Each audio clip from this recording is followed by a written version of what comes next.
မင်္ဂလာပါဒီနေ့ကျွန်တော်တို့ဟာမြန်မာနိုင်ငံရဲ့ယဉ်ကျေးမှုဗဟိုချက်ဒုတိယမြို့တော်ဖြစ်တဲ့မန္တလေးမြို့ကိုရောက်ရှိခဲ့ရင်မဖြစ်မနေသွားရောက်လဲပတ်တဲ့နေရာ10နေရာအကြောင်းကိုပြောပြပေးမှာဖြစ်ပါတယ်မန္တလေးဆိုတာအမှုပညာသမိုင်းနဲ့ဘာသာရေးအမွေအနှစ်တွေပြည့်နေတဲ့မြို့ပါဒီမြို့ရဲ့အနှစ်သာရကိုအပြည့်အဝခန်းစားနိုင်ဖို့အတွက်ကျွန်တော်ပြောပြတဲ့နေရာ10နေရာကိုမဖြစ်မနေသွားရောက်လဲပတ်တဲ့ပါတယ်ဘယ်နေရာတွေဖြစ်မလဲဆိုတာကိုဒီဗီဒီယိုလေးမှာလိုက်ပါကြည့်ရှုလိုက်ပါဦး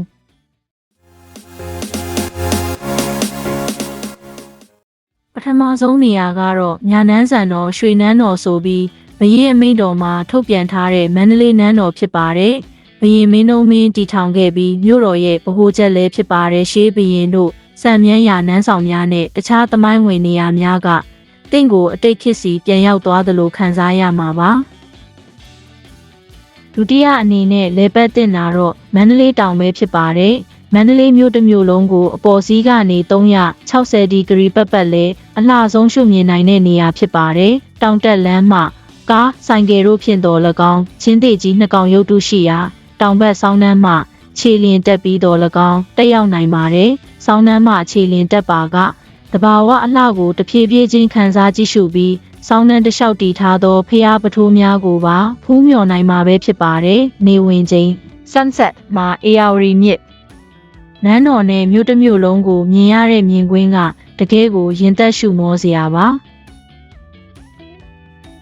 နောက်ထပ်တစ်နေရာကတော့မန္တလေးတောင်ချေရင်တောင်ဘက်မုတ်အနီးမှာတည်ရှိတဲ့ကျောက်တော်ကြီးဖျားပဲဖြစ်ပါတယ်မန္တလေးတောင်ပေါ်ကဆင်းတာနဲ့ဝင်ရောက်ဖူးမြော်နိုင်ပါတယ်မဟာစကျင်ကျောက်တော်ဟုအတိတ်ပဲရတဲ့ဒီဖျားကို1853ခုနှစ်တွင်မင်းတို့မင်းကြီးကတည်ထားကိုးကွယ်ခဲ့တာဖြစ်ပါတယ်ဖျားကြီးရဲ့ဝဲတော်ကတော့မဟာသားကြမာရစိန်ဖြစ်ပြီးမတရားမြို့နယ်စကျင်တောင်မှရရှိသောတလုံးတစ်ခဲလေးစကျင်ကြောက်တုံးကြီးဖြင့်ထုလုပ်ခဲ့တာဖြစ်ပါတယ်အဆိုပါရုပ်ပွားတော်ကိုအေယာဝတီမြစ်မှလက်ရှဒီနေရာသို့73ရက်ကြာအောင်လူပေါင်း12000ကျော်ကတည်ယူခဲ့ရကြောင်းသိရပါတယ်နောက်ထပ်နေရာတစ်ခုအနေနဲ့ကမ္ဘာအမွေအနှစ်စည်ရင်းဝင်ဖြစ်ပြီးကမ္ဘာအကြီးဆုံးစာအုပ်ကြီးလို့တင်စားခေါ်ဝေါ်ကြတဲ့ကုသိုလ်တော်ဖျားကိုလမ်းညွှန်ခြင်းပါတယ်မန္တလေးဝေါင်ကြီးအရှိတ်လမ်းအားဖြင့်66လမ်း62လမ်းကြား10လမ်းနှင့်12လမ်းကြားအတွင်းမှာတည်ရှိပါတယ်ကျောက်တော်ကြီးဖျားဘူးပြီးတာနဲ့တန်းသွားလို့ရပါတယ်ရတနာဘုံမြို့တီနန်းတီဘဝရှင်မင်းတရားကြီးဤကုသိုလ်တော်ဖြစ်ပြီးဘွဲအမီမှာမဟာလောကမာရစိန်ဇေဒီတော်ကြီးဖြစ်ပါတယ်မဟာရန်တိုင်းတော်သုံးထပ်အတွင်း၌ဗုဒ္ဓမြတ်စွာဘုရားရှင်45ဝါအတွင်းဟောကြားတော်မူခဲ့သောတုတ်တန်အားဖြင့်3ကျမ်းဝိနည်း5ကျမ်းအဘိဓမ္မာ9ကျမ်းပိဋကတ်3ပုံပါဠိတော်များအားစကျင်ဒေသမှထွက်ရှိသောမဏိကျောက်မြတ်ယတနာတန်းဝင်ကျောက်ဖြူကျောက်သားတော်တို့တွင်ထုစစ်ရေးထိုးမှတ်တမ်းတင်ထားသောတေလက်ခရာကျောက်စာတော်929ချက်တို့အားကျောက်စာတစ်ချက်လျင်ကျောက်စာကူပြတ်တကူစီဖြင့်အစီရီပူဇော်စိုက်ထူထားပါတယ်ကုသိုလ်တော်ဘုရားအတွင်ကျောက်စာတွေကြားမှာဖြတ်တန်းရင်းအမိုက်စားဓာတ်ပုံတွေရိုက်ကူးနိုင်ပါတယ်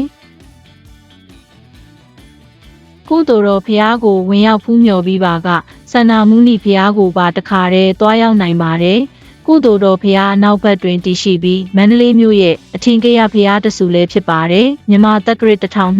1285တွင်ရတိကြီးဦးခန့်ဤဦးဆောင်ပြီးအထာကထာနှင့်ဒီကာကျောက်စာကူပေါင်း908ကူကျောက်စာချက်ရည်1524ချက်ဓမ္မစေတီပေါင်း958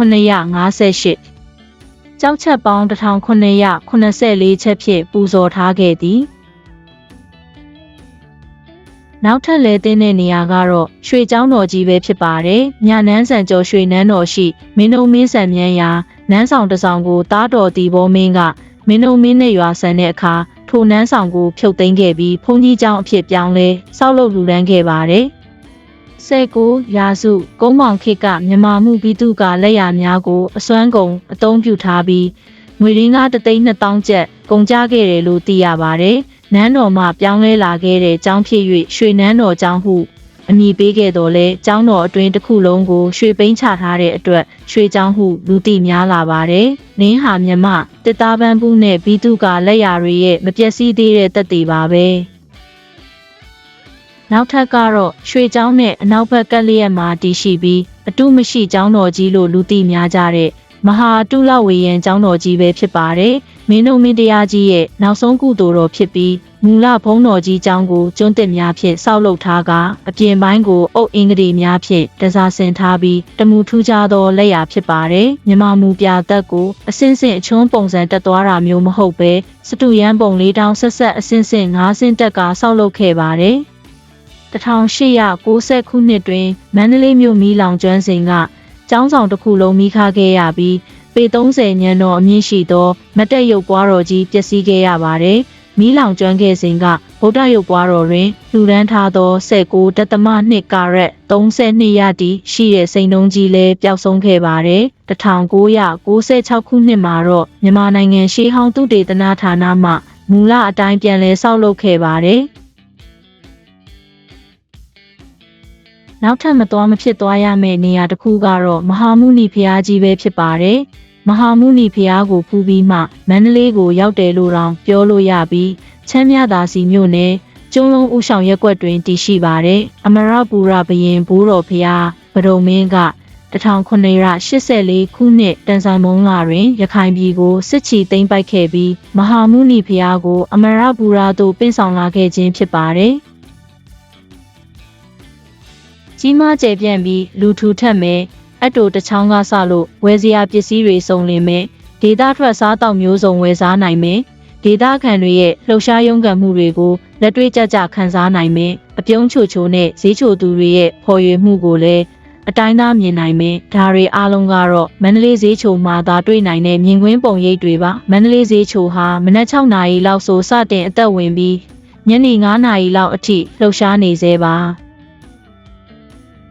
နောက်ဆုံးလေပတ်စရာအဖြစ်ပြောပြချင်တာကတော့တောင်တမန်အင်းဖြစ်ပြီးအင်းပေါ်မှာဖြတ်တန်းဆောက်လုပ်ထားတဲ့ဥပိန်တရားဟာဆိုရင်ကဘာပေါ်မှာအရှည်လျားဆုံးတစ်သားတရားအဖြစ်သတ်မှတ်ခံထားရပါတယ်အမရပူရမြို့နယ်မှာတည်ရှိပြီးမန္တလေးမြို့ထဲကနေမိနစ်20စာလောက်ကားလေးမောင်းသွားမယ်ဆိုဥပိန်တရားကိုရောက်နိုင်ပါတယ်တောင်တမန်အင်းနဲ့ဥပိန်တရားကိုမိုးရသည်တွင်ရေတိုးချိန်အလှဆောင်းတွင်ပိုင်းကိုတန်ငါတို့ငါးဖမ်းချိန်လင်ငယ်များနှင့်အလှຫນွေဦးနှင့်ຫນွေရာသီ၌ဥပိန်တရားနှင့်အင်းထဲတွင်ရေမရှိဘဲတိုက်ခင်းစိမ့်စိမ့်များနှင့်လှပသောအလှစသည်ဖြင့်300ရာသီအလှကိုခံစားနိုင်မှာပဲဖြစ်ပါတယ်။